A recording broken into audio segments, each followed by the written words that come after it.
अस्सलाम वालेकुम दोस्तों, आज की मैं वीडियो लेके आया हूँ लेमन के ऊपर या सिट्रस की कोई भी वैरायटी हो आप उसे इसी तरह उगा सकते हैं जिस तरह आप ये लेमन उगाएंगे। तो इस वीडियो में जो है मैं आपको पूरे एक साल की जो है अपडेट दूंगा कि आप जो है इस पौधे को पानी कितना देना है, खाद कितनी देनी है, इसकी सॉइल कैसी हो, इसे आप किस तरह उगा सकते हैं, फ्लावर क्यों गिर जाते हैं, फ्लावर आते ही नहीं, फल क्यों फट जाता है, फल आता ही नहीं। तो मैं इसमें आपको सारी इन्फॉर्मेशन दूंगा जो एक साल की मैंने इसमें अपडेट की है।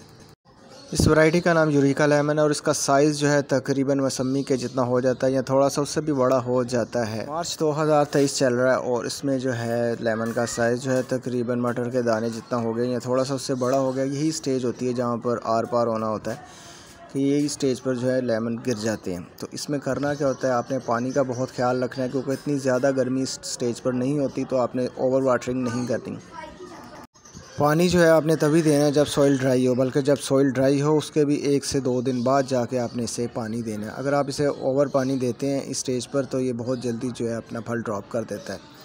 और इस स्टेज पर दूसरी आपने एहतियात क्या करनी कि पौधे को जो है आपने छाँव में रखना है, शेडी एरिया में रखना है, ज़्यादा तेज़ धूप में नहीं रखना। दोस्तों, गमले में लगे हुए जो पौधे होते हैं उनसे अगर आपने फल लेना है तो आपको खादें देनी पड़ेंगी। ये DAP है और जो है ये दूसरी NPK है, ये आपको लाजमी देनी पड़ेगी। ये खाद जो है आपने जनवरी से शुरू कर देनी है। 5 साल का पौधा है और कितनी डोज इसे आपने देनी है ये मैं आपको बता देता हूँ। दोनों खादें जो है आपने मिक्स कर लेनी है सेम क्वांटिटी में और जनवरी से आपने इसे देना शुरू कर देनी है और तकरीबन जो है हर 25 दिन बाद आपने ये इन्हें खाद देते रहना है। इससे होगा क्या कि जो रिज़ल्ट मैंने आपको दिखाया है या दिखाऊँगा आगे कि किस तरह का आता है वो इन्हीं खादों की वजह से ही आता है। अगर आप इसे नहीं देंगे तो फिर जो है आपको बहुत से मसाइल का सामना करना पड़ सकता है। हालांकि इसे जिंक भी देना चाहिए लेकिन जिंक मेरे पास मौजूद नहीं है।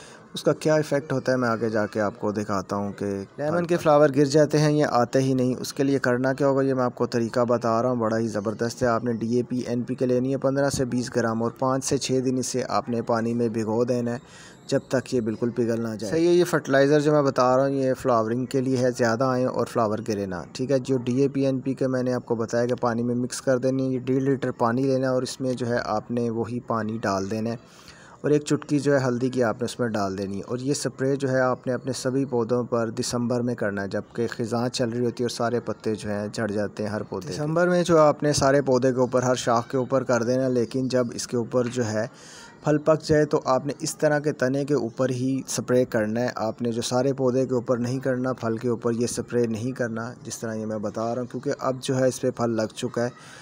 तो ख़िज़ां के मौसम में जो है मैंने वीडियो नहीं बनाई थी, तो मैं बता रहा हूँ आपको कि ख़िज़ां में आपने जो है अच्छी तरह शावर देना है, पौधे को हर तरफ जो है उसके लगा देना है पानी।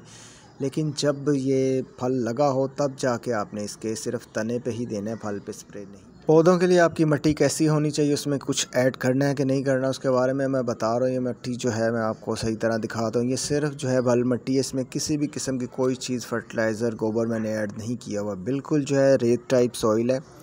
और आपने भी जो है सिंपल फल मिट्टी लेनी है और उसमें ही पौधे लगाने हैं जो भी आप लगाना चाहें। आपने हार्ड मिट्टी जो होती है, चिकनी मिट्टी, उसमें नहीं लगानी। अगर आप उसमें लगाते हैं तो जो रूट्स होती हैं वो फैलती नहीं और पौधा जो है सही तरह ग्रोथ नहीं कर रहा होता। मिट्टी जो है बड़ी जो अहम चीज़ है, ये मैं बता रहा हूँ कि आपने सिर्फ जो है सिंपल मिट्टी यूज़ करनी है, गोबर ऐड नहीं करना। अगर आप गोबर ऐड करते हैं वो अपने अंदर पानी जज़ब कर लेता है जो सिट्रस के लिए बहुत क्या वजह हो जाती है कि पौधा फ्लावरिंग पे भी नहीं आता, उसकी ग्रोथ भी अच्छी नहीं हो रही होती और पौधा जो है ड्राई होना भी शुरू हो जाता है, फल उगता है थोड़ा सा तो वो भी ड्रॉप कर देता है। उसकी जो वजह है ये बाउंड्री आप देख लें, गमले में एक बाउंड्री होती है, इससे आगे जो है रूट्स नहीं जा रही होती। जब ये रूट्स फुल हो जाती हैं तब जाके पौधा जो है फिर वो स्टिल हो जाता है। तो इसका भी मैं आपको ट्रीटमेंट बताता हूँ क्या करना है। तो उसके लिए करना क्या होता है, आपने पौधे को रिफ़्रेश करना होता है। उसके लिए जो इसकी साइडों की बाउंड्रीज़ होती है वहाँ पर जो है आपने कुछ 4 से 5 इंच या 6 इंच तक इसी तरह साइडों से जो है मिट्टी जो है निकालते रहना है। उससे जो होंगी जो रूट्स होंगी वो टूट जाएंगी और नई रूट्स को जो है नया निकलने का मौका मिलता है। तो उससे ये होता क्या कि पौधा जो है दोबारा ग्रोथ शुरू कर देता है। जब रूट्स नहीं निकलेंगी तभी जाके जो है पौधा फिर बढ़ता है और फ्लावरिंग पे भी आता है। जब उसकी रूट्स एक जगह आके रुक गई हैं, पौधे को जो है फिर ग्रोथ नहीं मिल रही होती तो वो जो फिर है आगे बढ़ता नहीं है। 100 मसाइल उसमें आ जाते हैं, पौधा बल्कि फल तो देना बड़ी दूर की बात है, पौधा जो है मरना शुरू हो जाता है। तो ये लाजमी आपने करना होता है।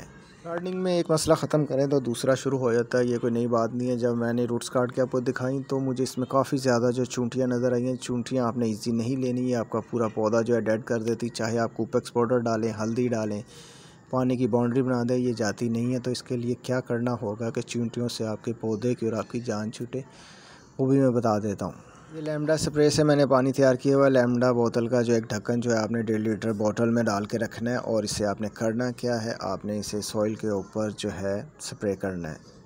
स्प्रे जो है आपने सॉइल के ऊपर कर देना। उससे होगा क्या कि यहाँ पे चूंटियों का नामो निशान भी नहीं रहेगा। चूंटियाँ आपको दोबारा इस पौधे में नज़र नहीं आएंगी। अगर आपके पौधे में बहुत ज़्यादा ही चूंटियाँ तो फिर जो है आप इसे इसी तरह जो बॉटल को है पानी में उल्टा दें। उससे भी जो है चूंटी एंड तक अगर होंगी तो मर जाएंगी या चली जाएंगी। इस पौधे में दोबारा आपको चूंटी कभी भी नज़र नहीं आएगी, इसकी खुशबू से भागती। तकरीबन ये मुझे लगा सबसे बड़ा लेमन है, तो मैं आपको दिखा रहा हूँ कि जो पौधे के ऊपर सबसे बड़ा लेमन लगा हुआ ये है। तकरीबन ये मौसमी माल्टे के साइज़ का है, शायद इतना है। ये लेमन जो है तकरीबन पक चुका है और जब पक जाएंगे सारे जो है इसी कलर के हो जाएंगे, फुल येलो, और देखने में माशाल्लाह कितना खूबसूरत है। तो ये मैंने दिखाया कि फुल जो हैं ये पक चुके हैं, येलो हो चुके हैं। दोस्तों, जिंक का ताल्लुक जो होता है फल के साथ होता है। फल को जो इस किस्म के मसले आ रहे होते हैं वो जिंक की कमी की वजह से आ रहे होते हैं। इस पौधे को सिर्फ मैंने दिसंबर में एक दफ़ा जो है जिंक दी थी, उसके बाद जिंक जो थी मेरे पास ख़त्म हो गई। हालांकि वो भी चाहिए था कि हर 20 से 25 दिन बाद देते रहें, तो आपका फल जो है इस तरह नहीं होगा, फल फटेगा नहीं, फल का छिलका बारीक नहीं होगा, फल के ऊपर कोई दाग धब्बा नहीं आएगा अगर आप जिंक देते रहते हैं। तो मैंने सिर्फ एक बार जिंक दी थी, फिर भी काफ़ी बचे। तो दोस्तों, जिंक की कमी मैंने आपको दिखा दी है कि फल जो है आपका एक तरह से फट जाएगा, उसका छिलका बारीक हो जाता है और फल का जायका भी बदमज़ा हो जाता है जिंक के बगैर। दोस्तों, मई और जून में जो है इसका फल तकरीबन पकना स्टार्ट हो जाता है। हल्के से जो है लेमन ग्रीन होंगे और हल्का सा जो इसमें जो शेड है बड़ा ही खूबसूरत सा येलिश में आ जाना शुरू हो जाता है। तो इस स्टेज पर जो है आपने क्या करना होता है, आपने इसमें खादें देनी होती हैं। खाद की मैं इसमें आगे आपको डिटेल बताऊँगा कब कैसे मैंने खाद दी। तो इस तरह का जो शेड है ये आपको मई जून में मिल जाता है, और मई जून में आपने फुल तेज़ जो है गर्मी से ही बचाना होता है। अगर आप उसमें नहीं बचाएंगे तब भी जो है ये फल ड्रॉप कर देता है। तो मई जून में जाके आपने करना क्या है कि पौधे को कोई ऐसी लोकेशन पे रख दें कि आगे इसके बड़े से ट्री हों, या ग्रीन नेट लगाएं जिससे धूप टकरा के इसके ऊपर पड़े। तब भी जो है आपने पानी ओवर नहीं देना। जब सॉइल ड्राई होगी, मई जून में जब सॉइल ड्राई होगी तभी आपने इसे पानी देना है और सही तरह पानी देना है, ठीक है। पानी की कमी जो है ये बर्दाश्त कर लेते हैं, लेकिन जो है पानी की ज़्यादती ये बर्दाश्त नहीं करता, फ़ौरन जो है फल को ड्रॉप कर देता है और ये पौधा जो है मर भी सकता है ओवर वाटरिंग से। सिट्रस में जितनी वैरायटी है उसे आपने पानी कम ही देना है।